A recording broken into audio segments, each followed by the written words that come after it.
आज हम करने वाले हैं भस्त्रिका प्राणायाम और जानेंगे भस्त्रिका प्राणायाम के बारे में। तो भस्त्रिका प्राणायाम, इसमें हमारा इनहेलेशन एंड एक्सहेलेशन दोनों पावरफुल तरीके से होना चाहिए। ये आपके ये वाला पार्ट जो आपका चेस्ट वाला पार्ट है, रिबकेज वाला पार्ट है, इसके ऊपर इसका पूरा इफेक्ट होता है। तो इनहेलेशन एंड एक्सहेलेशन दोनों बराबर होना चाहिए और थोड़ा फोर्सफुली होना चाहिए।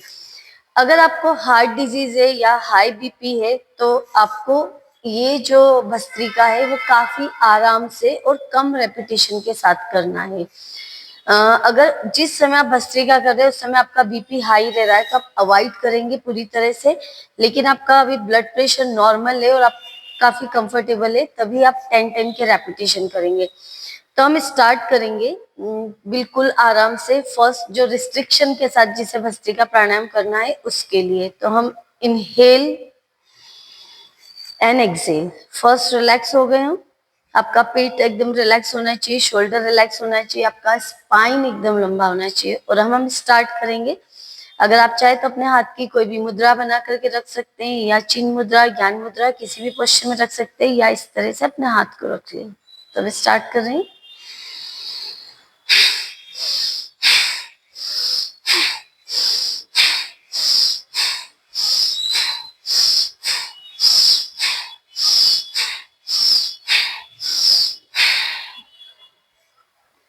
इस तरह से आप 10 बार इसके रेपिटेशन करके, थोड़ा सा ब्रेक लेकर के, अपनी सांसों को नॉर्मल करके और वापस से आप एक बार और इसके रेपिटेशन कर सकते हैं।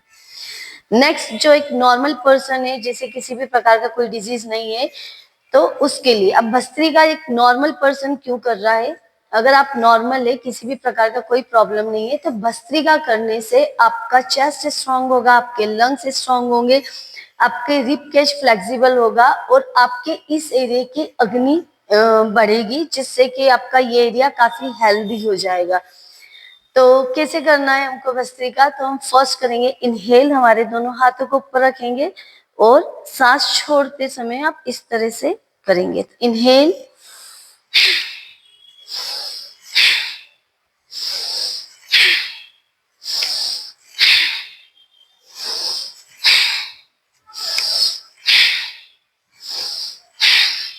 रिलैक्स।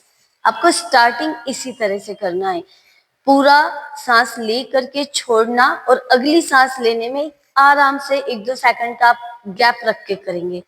जब आप परफेक्ट हो जाएंगे तब हम थोड़ा सा उसे रिदम में लाएंगे, थोड़ा फास्ट करेंगे। तो इस तरह से करेंगे।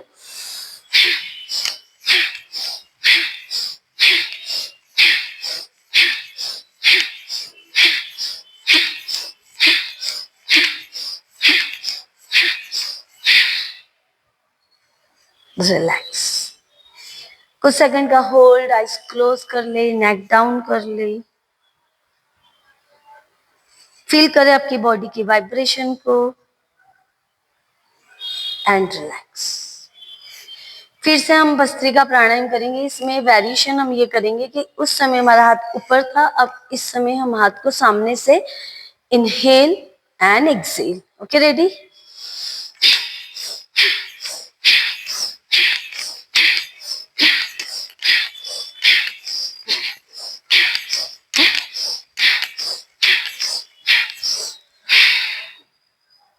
रिलैक्स।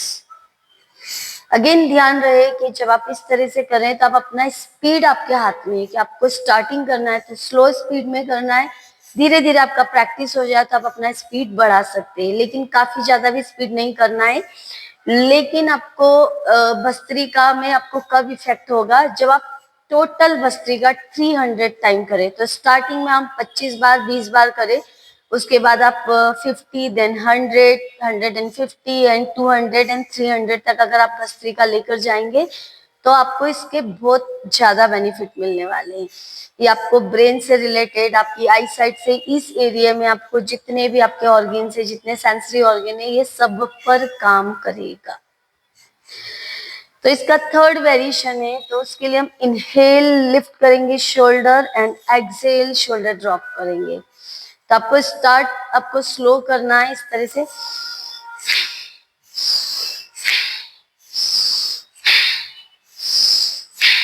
जब आपका स्पीड बढ़ जाए तो आप इसको कंटिन्यूस 100 टाइम भी कर सकते हैं, लेकिन उसके लिए आपको 10-15 दिन के बाद करना है। स्टार्टिंग आप वही 10, 20, 30, 40, 50 से आप स्टार्ट करें।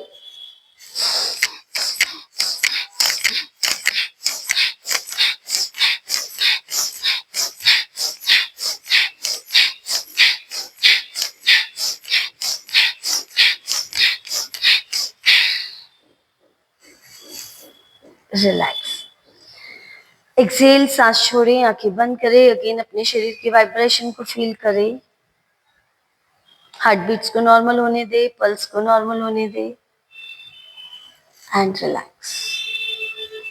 बिल्कुल आराम से आपको भस्त्रिका करना है। प्राणायाम जितना आप आराम से करेंगे, जितना समझ के करेंगे, उतने ही ज्यादा इसके बेनिफिट मिलेंगे।